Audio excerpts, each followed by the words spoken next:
I think the ghost of Jan Hooks might have kidnapped my dog, and the spirit of Kelly Clarkson might have helped. But we'll get to that. And if you don't want to sift through all the wider discussion and would rather go right to what I'm talking about with Jan and Kelly, because it is an actual thing that we talk about in the video, then here's the timestamp for that.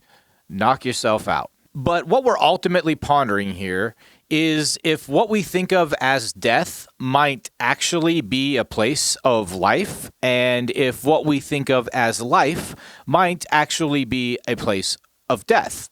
I think a case can be made that these may be relative definitions of opposite states, and I think I may be in a position to make that case, maybe. But to do that, we have to look at how life and death interrelate.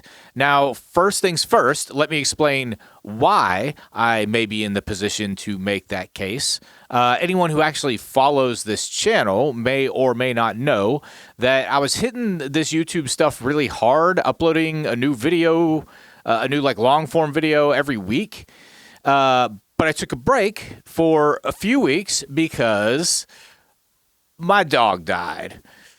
And that placed me in a strange temporal proximity to death where everything around me feels like a sign or a symbol, and that magic is bleeding all over my dreams and lining the walls of my reality and slowly pulling them away to reveal the next reality. Synchronicity is super present in times like these.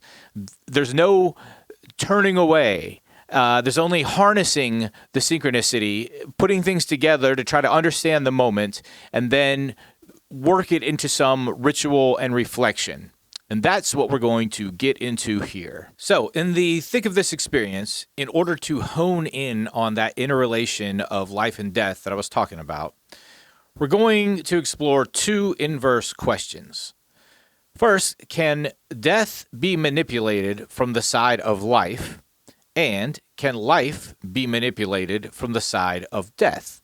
Now, the first question, can life manipulate death, is somewhat cut and dry, at least from the more popularly held notion that this is life and death is the other place. Though I also think mankind is somewhat eternally desperate to answer that question, so maybe not that cut and dry, but the second question, can death manipulate life, holds more esoteric weight. So let's be clear, it's not a question as to whether or not someone dying will affect another person's life. It will. That's obvious. It's a question as to whether forces outside of the physical reality that we know will work to align attributes for the living within that physical reality. This question opens up the door to many more questions, such as, do the dead return to us in other forms? Does the art of an artist dictate matters of death? Did Jan Hooks take my dog to heaven as a favor? Is Kelly Clarkson a portal? Is Kelly Clarkson's son the reincarnation of my previous dog? Is my previous dead dog the same soul as my recent dead dog? Is my dog actually a plant? Is my dog's soul a part of my house? Is death even real? I know my last dead pet video is not my best performer, and I'm not sure this one is going to do any better, but I got to get all this out there while it's still fresh in my system. I love you, Theo. I miss you.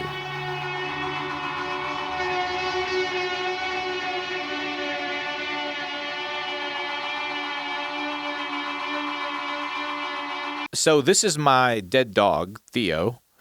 One of a few, but the most recent, and the one I put the most of my individual energy into raising. Here's a picture of us on the day I got him in 2016 when he was thought to be 3 years old. And here's a picture of him in his final form as a Buddha. And this is how I think of him then and now, as a spiritual entity. Here's a more flattering picture of my beloved boy. I'll never forget the eyes. Theo is a unique breed mix also, which kind of hammers home his Buddha status. Here's his DNA info.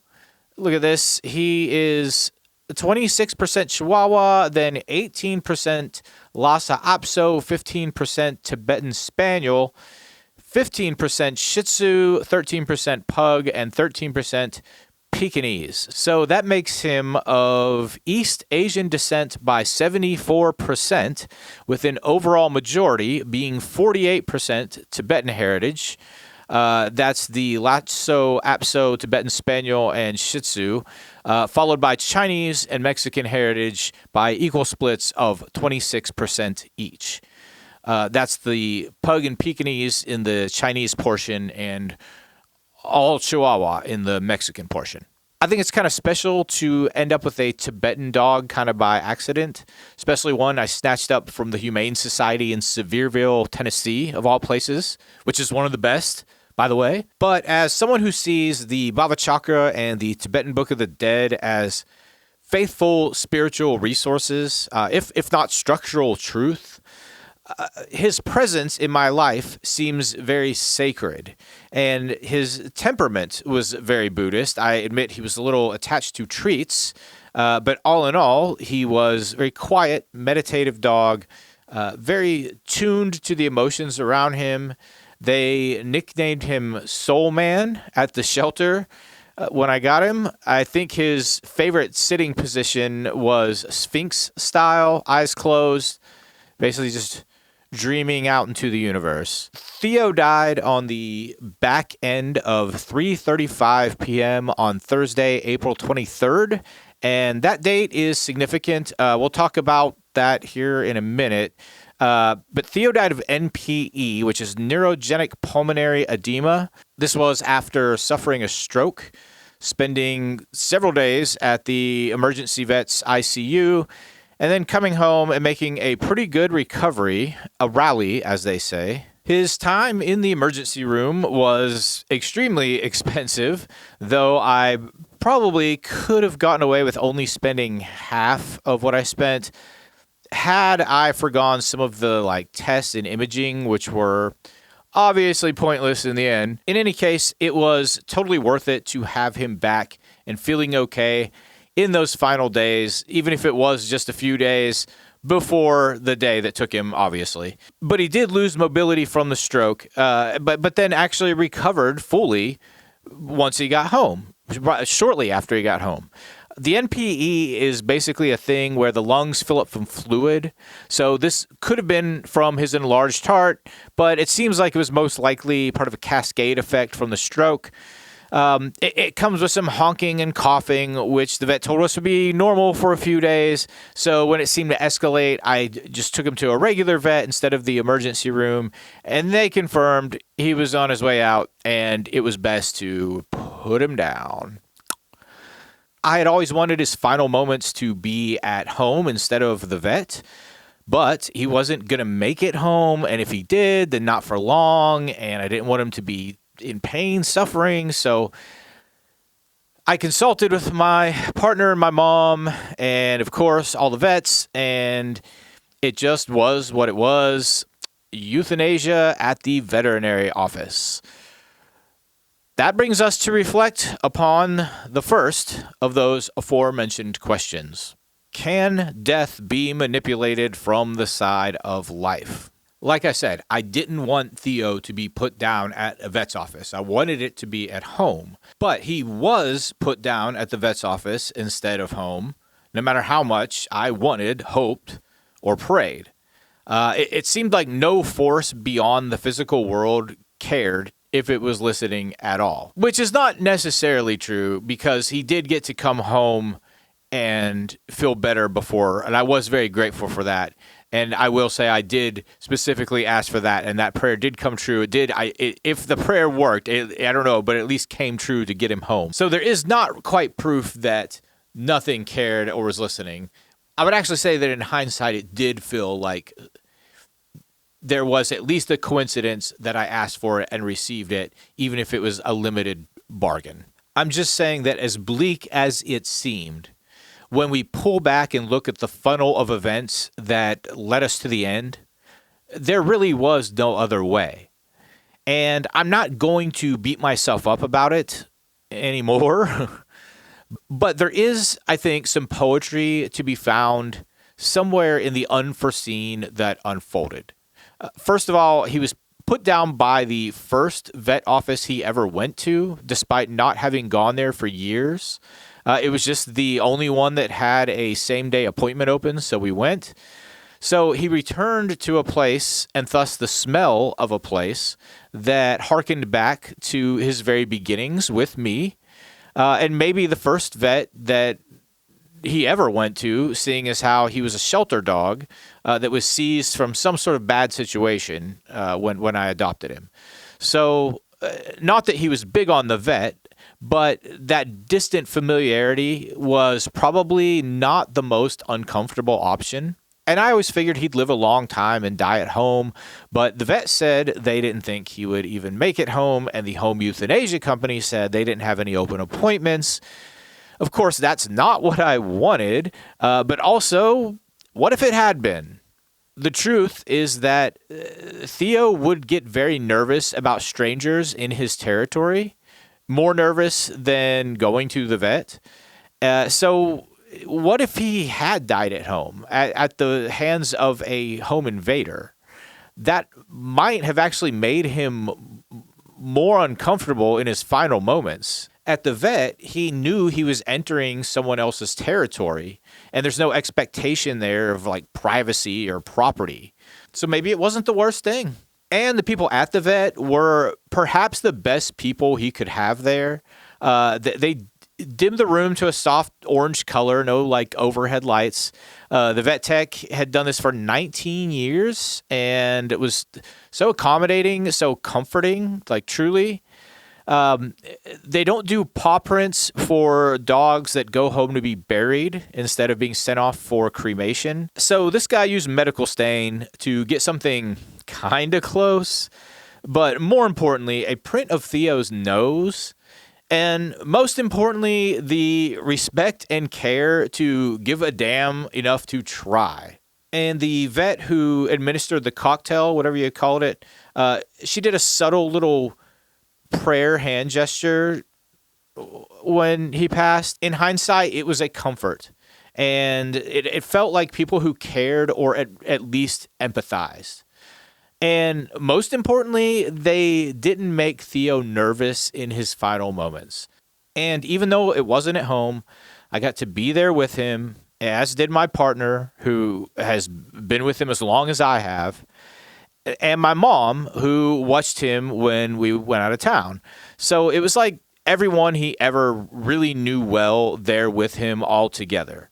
And we all got to touch him as he left his vessel. So he didn't die at home. He did die at the vet, and he had to be put down instead of passing away in his sleep. I wanted control of all these things, but could not reliably find that control. And yet, as we've said, it kind of seems okay, because it seems that the way it went down was not only inevitable, but also not necessarily for the worst. Another thing to consider is that I have a very honest partner who was able to show me what I couldn't see about Theo. Namely, that he was old and his health was fucked up. I was blind to both those things, thinking he was going to live forever and was in totally great health just because he had nothing specific that could be pinned down health-wise. She pointed out that when I was talking to the vet in the emergency room, I was bargaining more than I was accepting, and my wishful thinking was controlling my decisions.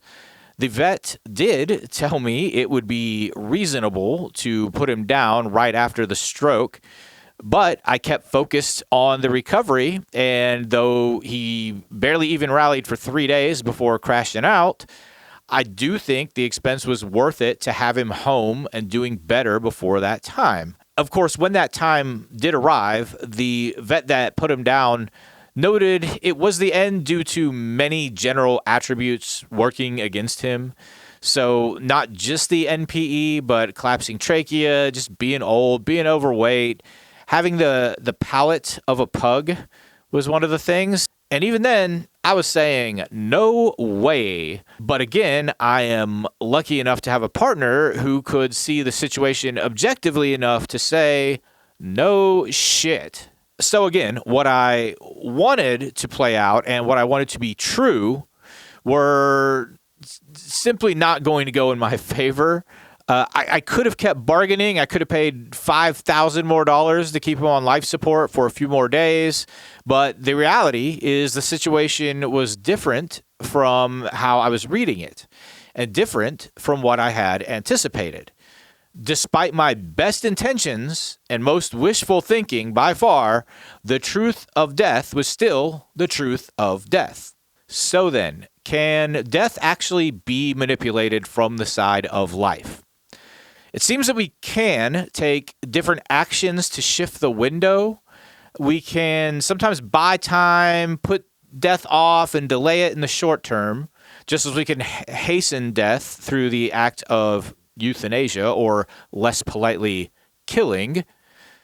But ultimately, that's actually a matter of influencing conditions in life with a hope that they affect how death unfolds. And when death is actually becoming manifest, we have no choice but to roll with the punches. All we can do is flounder through it, and some aspects might align with our hopes, while others will certainly not. And eventually, all hope will be lost, no matter what. And death will win, no matter what. So then, maybe the whole idea of struggling to control death and taking action to control death is really just evidence that death might be the one controlling life. Because are we not just reacting to death's will? Are we not but blindly changing the trajectory toward death at best, if able? And more importantly, is that not a reaction to death or the prospect of death as opposed to actual control? I can walk my dog daily, feed him well, give him his medicine. I can pay $5,000 to keep him on life support for a while. But are these not just forms of wishful thinking up against a hidden inevitability? Maybe they work out for a while, maybe they don't. But are they anything more than stabs in the dark? And even if those stabs are more informed, some of the stabs more informed than others, are these not actually, again, just manipulations of life rather than death? It seems we can utilize life in an attempt to shape the environment in which death occurs, and we may get lucky in that process, but we don't seem to actually have reliable or consistent control over how it unfolds, as far as we know. Death is the dominator. But, I just want to put that view in your head for a minute. Doesn't mean it's correct, but I want to make that terminal here and put a pin in it, as they say, because another thing to consider is that our vantage point that makes us think that comes strictly from what we call life in this physical reality. And we can't really see what death is actually doing beyond the way it interacts with life. And that interaction, from this vantage point of life, seems like it's essentially a 1 or a 0. We only know death as an absence of life as we know it. So the other side of the coin, though potentially more expansive, is also more speculative. But maybe we can benefit from picking through it to see what we might be able to actually speculate on, and then going back to the last question again and seeing if there's any new data to reconsider with. So bear with me as we get a little deeper into the esoteric weeds to ponder the inverse of that last question, which is, can life be manipulated from the side of death? Now, to explore this, we have to assume that death is not an infinite nothing. We have to assume that there is truth to the adage, as above, so below. That energy and frequency play out in the death realm as they play out in the life realm, but with the key difference that life is limited by the laws of physical reality as we know it.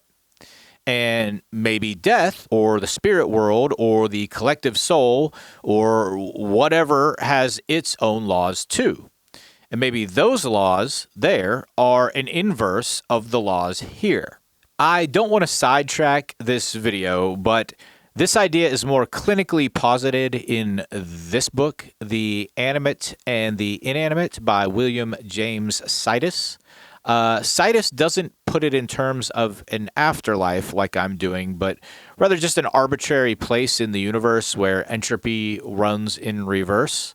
He calls this negative entropy. Basically a reversal of the second law of thermodynamics. He theorized that there are some localized regions that move toward equilibrium as the energy breaks down, and other localized regions that are flush with energy, culminating into physical difference.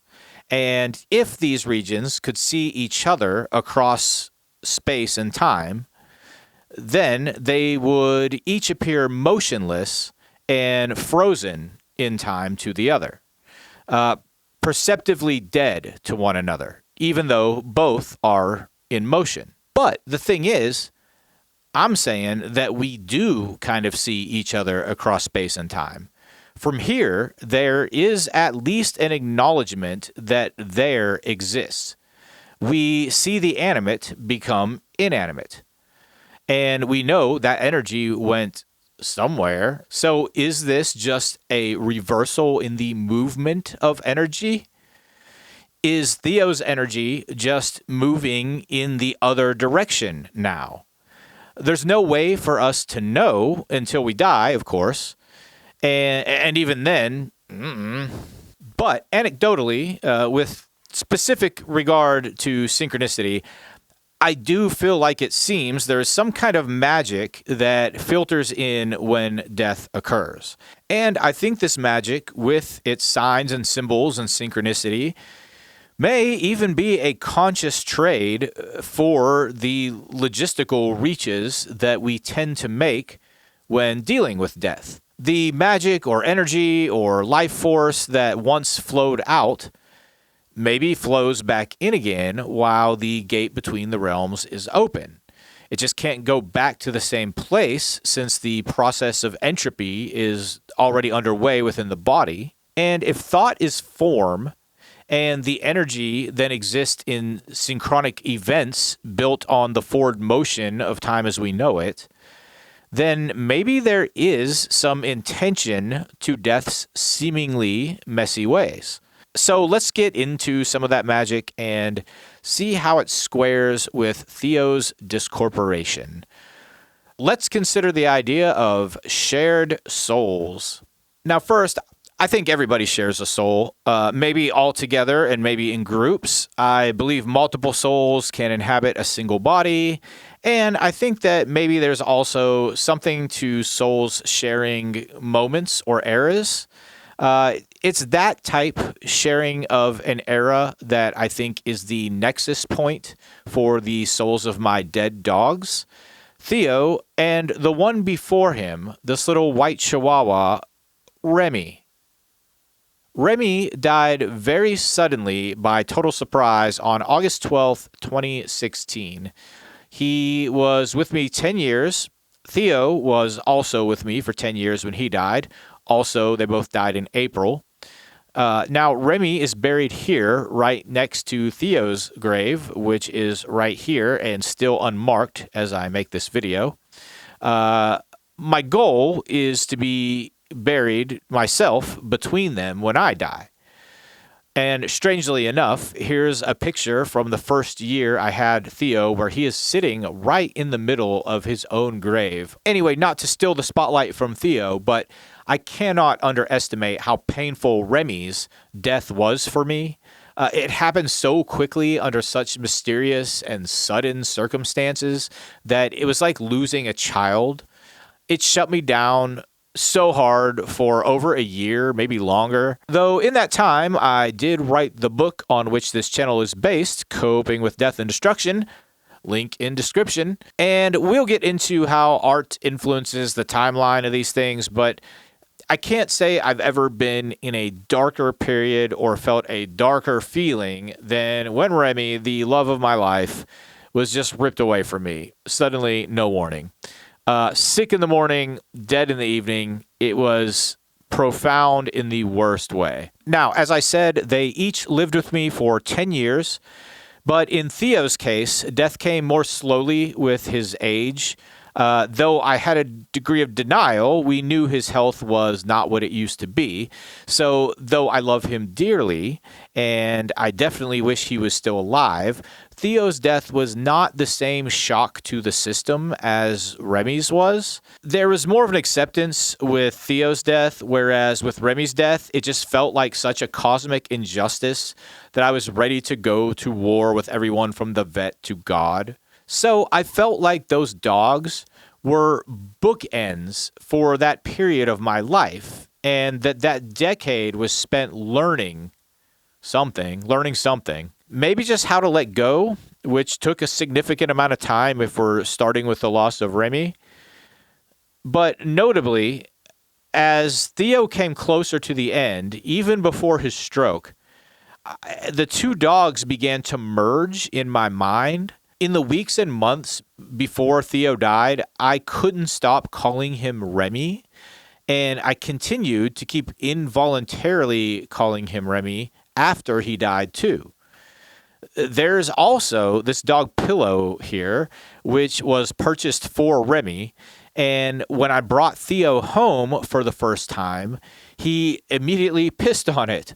And this upset me a lot at the time. And I took it away and I cleaned it and I kept it away. But then in his final year of life, I began putting the pillow in my office so Theo could sit on it while I worked. And he slept there and breathed and dreamed just as Remy had until the bed became the property of them both.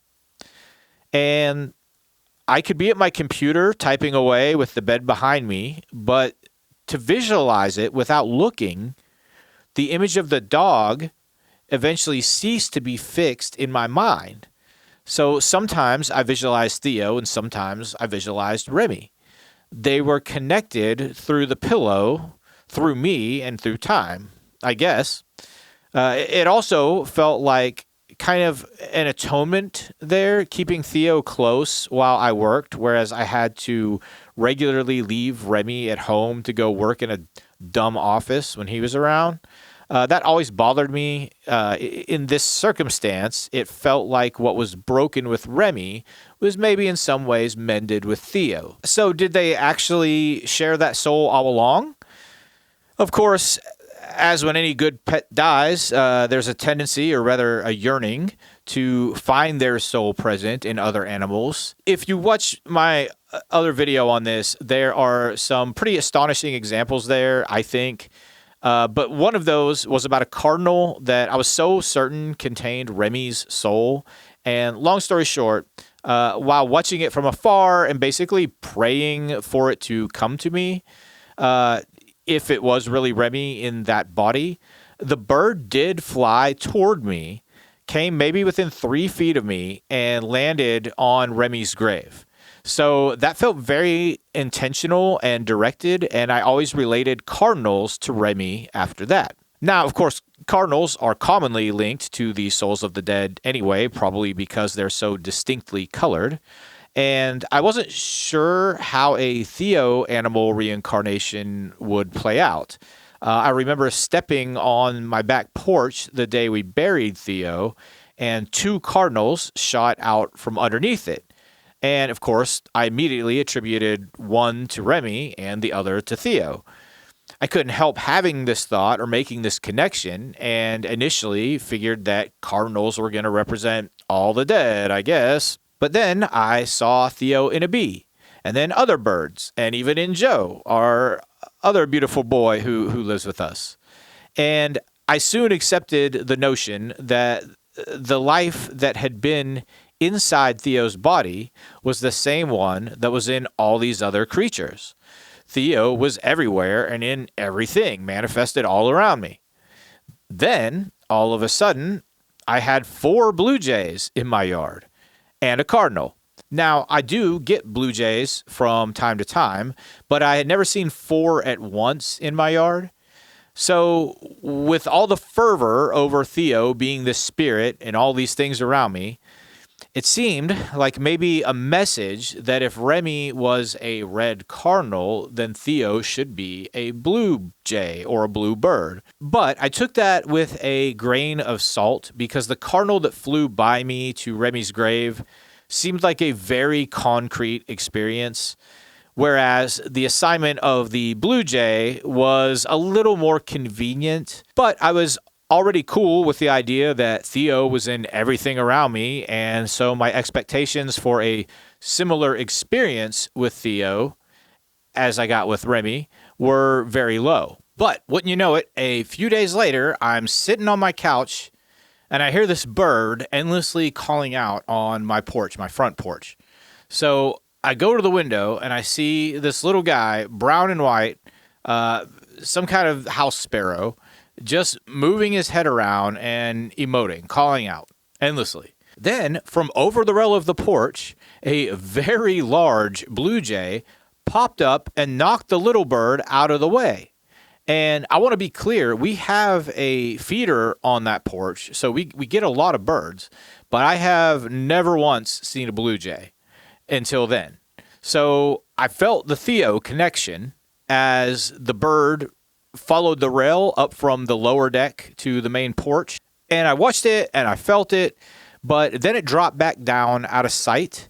And when it dropped down, that's when I had the thought that maybe it was Theo, but I couldn't be sure from that interaction. And if it was him, then I needed him to come back and show me better. And right after that, the blue jay popped back up on the railing of the main porch, directly across from the window I was looking out, and just stayed there, staring right at me or where I was. And I don't have any pictures because I didn't want to move for my camera. I just locked in and I felt it. And in that moment, it could not have been anything but Theo. And when the moment passed, he flew away without ever touching the feeder. So he wasn't there for the food. So Theo is blue jays, or maybe just blue birds generally. Because check out this guy. How could I deny this guy who I did photograph? He's got the blue plus Theo's tan color. So plus Remy's white.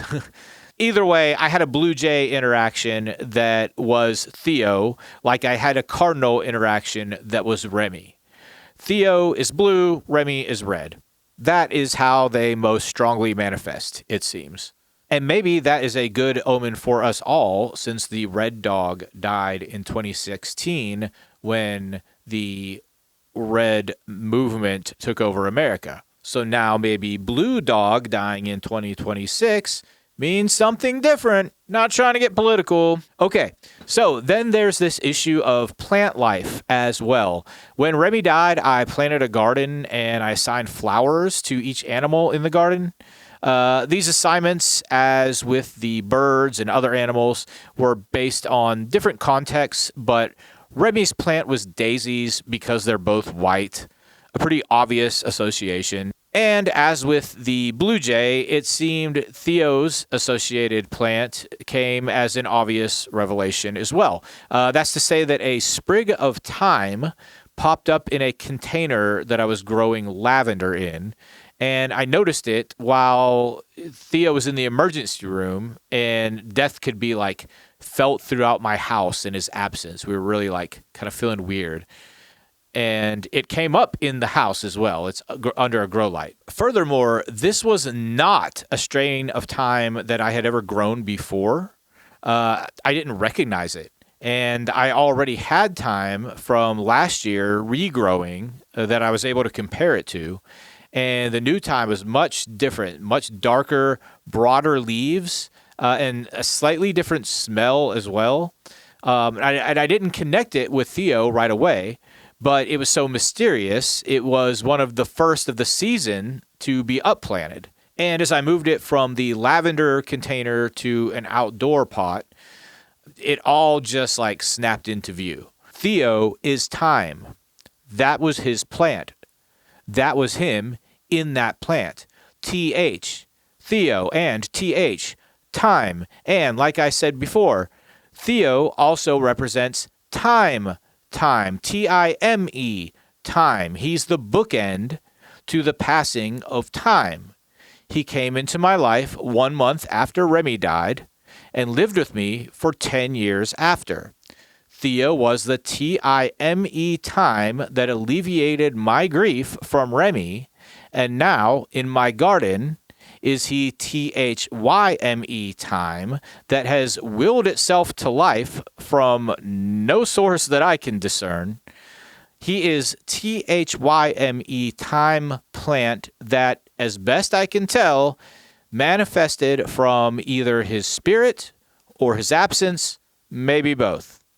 Maybe something crazier. So, okay, what we are looking at here is synchronicity.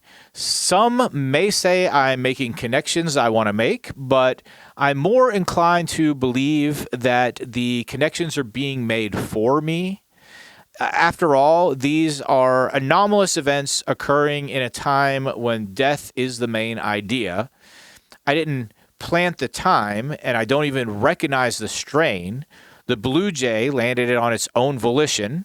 The discoveries have been mine alone. So, if there is a collective consciousness associated with death being infinite and all-knowing, but the individualized nature of life in this physical realm is limited, then could these be examples of death manipulating life?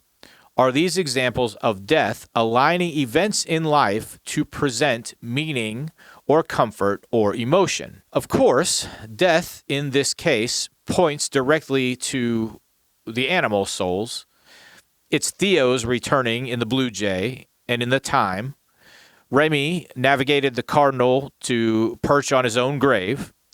My comfort, it seems, would be a strong incentive for their souls to stick around. But what about third parties? Here's what we were talking about before. What about Jan Hooks? What about Kelly Clarkson? Okay, so things are going to get a little weird here because this is kind of tough to set up, but let's start with Remy. Remy died April 12th, 2016. On this exact same day, the singer and talk show host Kelly Clarkson gave birth to a child with the same name, Remy. This synchronicity felt as though he migrated from a life with me to a life with her. And this was actually one of the only hopeful and nice aspects that came with his death, that he might be right there in her care, not lost forever. Okay, so keep that in mind. Flash forward to mid-March, about a month before Theo would die. I went down to Cedartown, Georgia, where I made this video about visiting the grave of the actress Jan Hooks. Now, if you watch that video, you'll see I took great care to choose and bring an appropriate offering for Ms. Hooks, and then was surrounded by a somewhat eerie amount of synchronicity that basically made my offering inevitable. Long story short, walked out to the middle of the cemetery, couldn't find her grave, then found an overturned stone cup by the grave I was standing behind, picked up the cup only to discover I had been standing right there at her grave all along. And then, of course, poured the offering into the cup, as synchronicity was instructing me to do. I communed with the spirit of Jan Hooks, and then I guess she followed me home? Okay, remember when I said that Theo died on April 23rd? Well, that was Jan Hooks' birthday. That's the beginning of her cycle. That is a point of her power. And so again, there was this comfort that my dog was not lost, but just residing with someone else. But unlike Kelly Clarkson, this time the someone else was on the other side, the side we normally call death. And it gives me the feeling that she was returning the love or energy of my offering by helping my dog across the Rainbow Bridge. It gives me the feeling that Jan Hooks is dog sitting for me in the afterlife. But that's not all. There's still Kelly Clarkson. So I said before that Remy, my dog, died the same day Remy, her child, was born. But what is Kelly Clarkson's birthday? April 24th. So not only did Theo die on Jan Hooks' birthday, but also on the day before Kelly Clarkson's birthday. Or in other words, he died on the last day of Kelly Clarkson's life before her next cycle began. Now, I don't know much about Kelly Clarkson. I'm sure I've heard some of her songs, but I can't name any. And I know I've seen her talk show in doctors' waiting rooms. But also, it's this unknowing and ultimate indifference to Kelly Clarkson as an artist that makes this all the more magical, because the connection exists with her only on this spiritual synchronistic level instead of an artistic or fan-based level. But to hone in on it here, Remy, the dog at the front or beginning of an era, died on the first day of the son's life, and then Theo, the dog at the back or end of that same era, died on the last day of the mother's life. And again, by the last day of the mother's life, I mean the last day of her annual cycle before she was born anew on her next birthday. Now, the Jan Hooks part seems to have a more direct explanation that can be drawn from it, whereas the Kelly Clarkson connection is more nebulous. In any case, I'm left with this impression that the souls of both dogs moved through her family life force, and if Remy and Theo did share a soul, perhaps that 10-year period from her son's birth to her own cycle ending was a kind of tunnel that passed them through. Perhaps Kelly Clarkson was the portal on either side of the tunnel. Or maybe it actually is just a big, strange coincidence. Or maybe I'll meet Kelly Clarkson in the afterlife, where she will hand me my dogs and explain everything I don't understand. But again, neither the involvement of she nor Jan Hooks was an intentional circumstance. As far as I know, Kelly Clarkson has no idea that I exist at all. So if there was no intention on either of our parts, but synchronicity exists between the events, then what, if anything, determines or drives the synchronicity? What is providing the signs? We already discussed that life can somewhat shift but not stop what's to be of death. So could it be that death holds the power overall and that it manifests itself by arranging life? And then, doesn't that kind of convolute the difference between death and life? What is the yin and what is the yang? To us, we inhabit the big space, black or white, and death is the small dot of the opposite shade. But then, doesn't it make sense that to the dead, death is the big space, and our physical world is the small dot? Wouldn't that kind of negate which is life and which is death? And what also do we make of the notion that a section of the larger reservoir of collective energy over there on the death side only inhabits and controls otherwise dead matter from the life side here? So then, if those inanimate vessels only exist here, but need to be given life energy to become animate, and this animate life energy comes from a reservoir from within or throughout the inanimate matter, then doesn't that mean that maybe death is not someplace over there, but actually the state of here, of this universe, and on Earth? Could it be that, returning to our yin-yang analogy, the big space we inhabit is actually death, and the small dot is the comparatively small amount of life energy that animates it? Could it be that where we are, death is actually the default? And could we go beyond these ideas of life and death to William James Silas's less terminal categories of animate versus inanimate? And if that's the case, then that we inhabit an inanimate yin that is served by an animate yang, then what does the inverse of that look like? Does it exist at all? Can the inanimate serve or manipulate the animate? Or is this all perceptual, as Silas implies, with all things animate but moving toward opposite states? Not of presence versus absence, but one of equilibrium versus difference, each only appearing dead from the other's vantage point across the divide. In other words, could it be that life and death are not opposites at all, not even different fields, but merely two shades of the same thread woven through a larger tapestry? Could it be that they move together like the internal mechanics of a clock, not with one or the other in control, but rather in sync?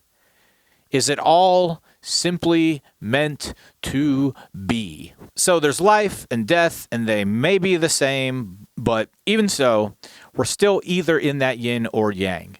We are either moving toward equilibrium or difference, but our perception of the opposite motion is only visible in the little dot.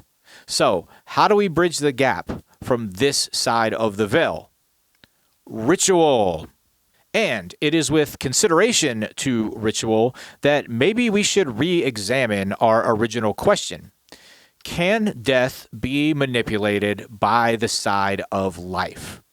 The original conclusion to that question, from a limited vantage point that we were working with, was that life as we know it can only manipulate the trajectory of death unreliably and often through mere happenstance.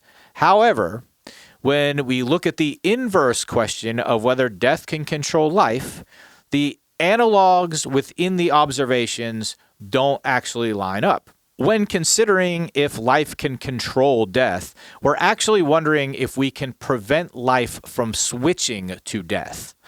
Otherwise, as we observed previously, all the control mechanisms around the trajectory of death are actually just controls for the life that leads to the moment of death. But then, when looking at whether death controls life, are we in turn actually wondering how we can prevent death from switching to life? I mean, maybe, since we can't really know, but that's not been the way we have observed it so far. And it's not the way most people would observe it. Instead, we look at how the state of death interacts with the state of life, how all the synchronicities and symbols are tied between the realms. And when we use this lens, where it's no longer looking at one controlling the existence of the other, but rather the aesthetic of the other, then maybe it seems plausible that each can be tapped into and, in some ways, changed from its opposite side. Now, there's always going to be speculation because our vantage point is limited to this side, to what we call life. But did Theo send the blue jay?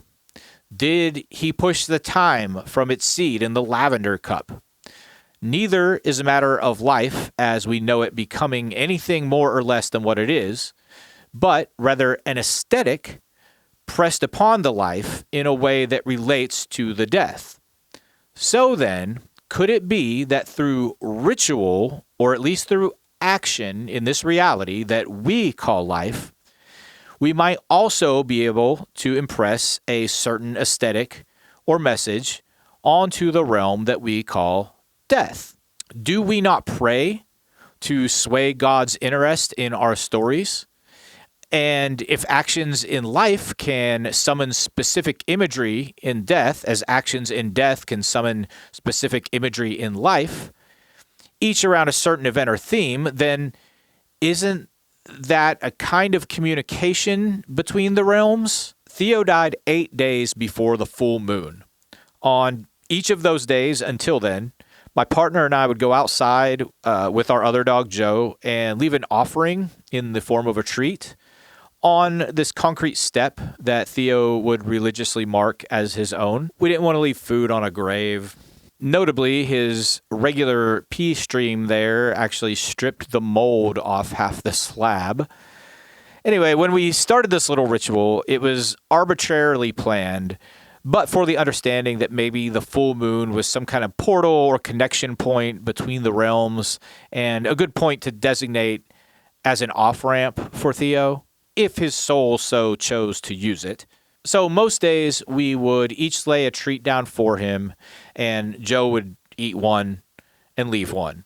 This seemed appropriate since Joe and Theo would almost always be given treats together, and it seemed telling that Joe knew to take one and leave one, as if Theo was there with us.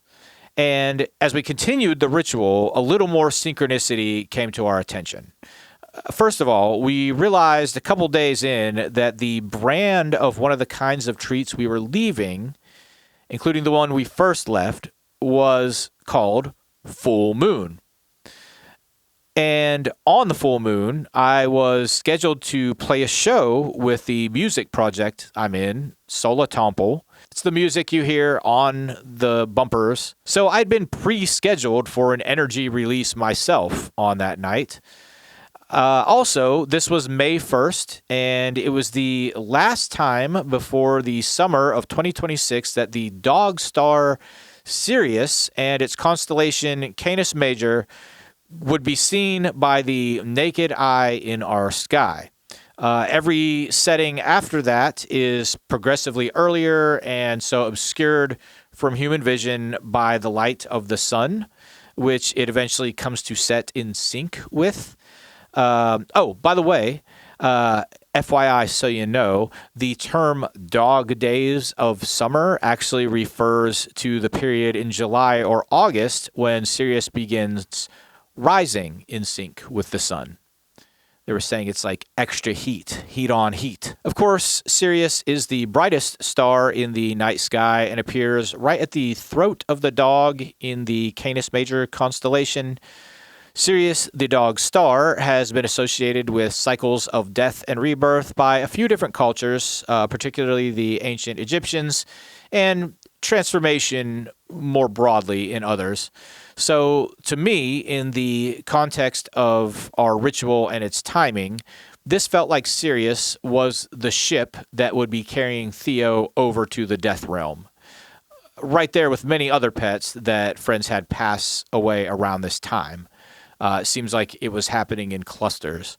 And on that day, the full moon and the last visibility for Canis Major and the dog star, of course, Theo's final treat offering was of circular design. I want to mention that our ritual also evolved. Around the middle of the period, I dug a tan rock up from the garden nearby, and we placed it next to the treats. And on the full moon, I moved the rock from that space to his grave. Again, there was no book guiding me to do this, but there was no question that it should be done. And here again appears life communicating with death. There's just the idea that the rock was taking in the energy would be carried from that spot to the grave. If as above, so below, then perhaps these changes to physical matter here in what we consider to be life, with all the emotion and intention poured into them, will in turn cause certain changes in the realms we consider to be death. And this is why it seems so plausible to me that if I, as the living, make an offering to Jan Hooks as the dead, then some sort of reciprocal action is natural, if not inevitable. There's one more point of ritual I engaged in, which seems to be followed with another much more immediate reciprocation or synchronicity or whatever you want to call it. This was actually at the show I played. After our set, my bandmate, Josh, and his wife, Shane, took me aside to a little planter in a lot next door, and Shane had some homemade mead that her brother made, and with it, Josh led us through an offering and a prayer for the dead in the Chui or Akan language of southern Ghana, and he learned this while he was there in Ghana with the Peace Corps. So this felt very heightened, I guess, given the emotional context and the alcohol intake. And in the afterglow of the ritual, randomly, I thought of and brought up the Tom Petty album Wildflowers.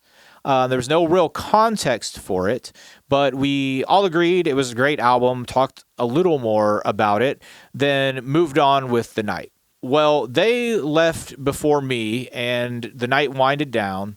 Then when I left, a van was leaving the parking lot as I was walking to my car.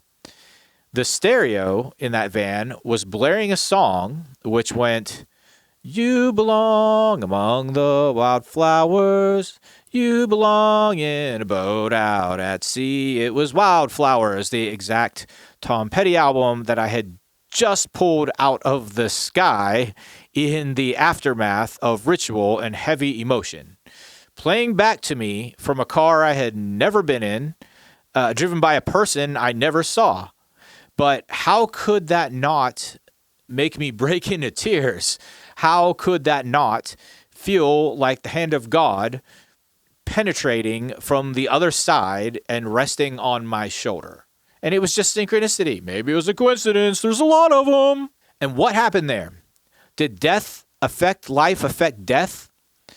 It's like Theo died, so we did a ritual. The ritual opened the communication to the other side. Tom Petty's Wildflowers was chosen from that ecosphere and then made manifest in physical reality. Again, maybe it's all just pure coincidence, or maybe this is a dream and my mind is just looping things, but maybe it's a true blue communication between the realms. And maybe the more we experience, the more those realms bleed over anyway. If Theo is a blue jay, maybe a blue bird, or just the color blue, if he's time with a TH or time with a clock, then maybe he is also the Buddha watching over me. The day we got him home from the emergency room before he was mobile again, I brought him outside to pee and then carried him up the steps. Though I had ascended those steps thousands of times, this time something made me fall at the top into tomato cages stuck in pots of dirt. I held on to him all the way down, kind of rolled him over to unscathed safety. But I came out of it with a scraped up elbow and shin. And more importantly, I broke my glasses. I still haven't replaced them. There's tape, if you can see. Then, while we were burying him just a couple days later, I dropped my phone and smashed the screen. So what was that? Not only did I have a change in the presence of my beloved companion, but also my vision and my connection to the world at large. And this is literal, not figurative. Was it, as it felt, the so-called death realm reaching into this one to scrape the slate of my existence? Had I reached the end of some sacred era again? Was some karma fulfilled or lesson learned? Maybe it's as simple as when it rains, it pours, but it's hard not to perceive that timing of things as intentional, as in sync with the forces that were blanketing my life and the life of my dog. Did the ghost of Jan Hooks push me on the stairs? Did the energy of Kelly Clarkson crack my phone screen? Will every 10th April keep me in mourning? Okay, so this is longer than a normal video, and I'm going to wrap it up. After this experience, I think my concept of the life versus death realms has expanded, and now I don't know which is which. I don't even think it matters anymore. We think death is over there, but also that whatever is over there is what gives life to the lifeless over here. So which one is actually death?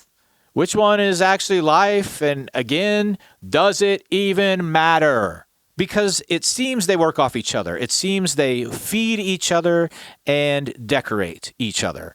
Actions in what we know as life obviously carry weight in this realm, but maybe also affect certain elements of the opposite realm. Actions in what we know as death then may also carry weight in that realm, but may also be responsible for all the meaning and emotion and synchronicity we experience around it in this realm. And of course, we have no way to really know until we try out both realms. But here's a little epilogue. Until the next epilogue. Remember I mentioned that the Theo blue jay that popped up on the porch knocked a loud little house sparrow out of the way? Well, I thought I was seeing that sparrow around a lot after that, always calling on my front porch, though they have doppelgangers, obviously, so who could say? But on May 15th, I sat out there as a male and female kept popping up despite my presence. I'm sitting out there and they did not care. They're just moving out the porch. The male was as loud as ever, though the female was also calling too, but a little more subdued. But I kept seeing them pop up with things in their mouths, and they would fly to this window I have where the screen has a hole in it, and some other birds built a nest in the window a few years ago. I thought the nest was abandoned, but it looked like they were moving in.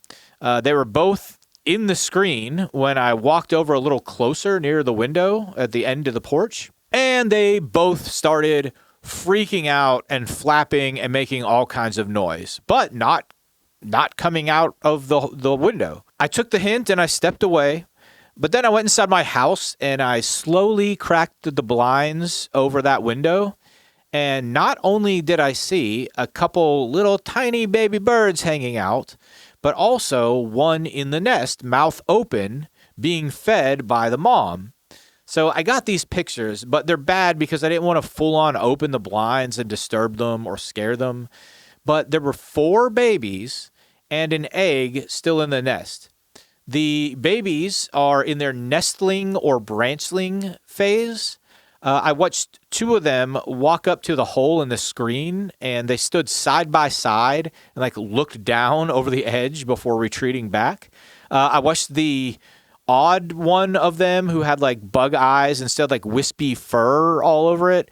They fluttered up to the top of the nest, and then they kind of hugged the screen and then tumbled back down to the windowsill. It was awesome though watching them, and I watched them for maybe 2 hours. It's like a new family pretty much living in my house just on the other side of that glass. But check it out. At that nestling phase, they're still reliant on the parents, but they're not totally helpless. So they're preparing to hop down and become fledglings, but they're not there yet. And they've only been hatched at that point for around 2 weeks. And their eggs were laid 2 weeks before that, give or take. Well, like I said, this was May 15th, so 2 weeks prior would have had the birth of these new avian roommates right on or around the full moon, right at the end of the ritual for Theo and the departure of the dog star with all of the dog souls. And 2 weeks before that, the laying of the eggs would have been right on or around the day of Theo's stroke. So did the force of the egg come with the force of the stroke? Was the beginning of life in my home accompanied by a reciprocal beginning of death? And did 4 small souls enter while one large soul departed through the portal of the full moon? Remember, there were 4 blue jays when we determined he was first associated with that color. Did Theo, as the large blue jay, take the space of the house sparrow because it felt a spiritual connection? And did that action transfer his spirit from Theo to the blue jay to the house sparrow to its kids? I don't know. Maybe it's nothing. But maybe it's everything. Maybe it's everything I just pondered. But I'm going to leave you with the quote by poet and philosopher Khalil Gibran, which this is etched into Remy's gravestone. I'm not sure what I'm going to do for Theo's yet. But the quote is, "For life and death are one, even as the river and sea are one." I love you, Theo, and I love you, Remy. And all the other good pets before and with you. Woody, Bella, Maggie, Chloe, Teddy, Azzy, Chewy, Ewok, Daisy, Tinkerbell, Rufus, Runt, Herman, Nanook, Augie, Fishy Joe, Lindsay, Lacey, all the Peppers, Bobo, Kilo, Chance, Haley, Belinda Brown, Daisy, Samantha Schwarzenegger, Chad, Kimmy, Beta, and Quinn. Quinn might actually still be alive out there somewhere. And let's not forget the one who is certainly alive, still with us, thankfully, Joe. I will love you all forever, and I can't wait to see you again.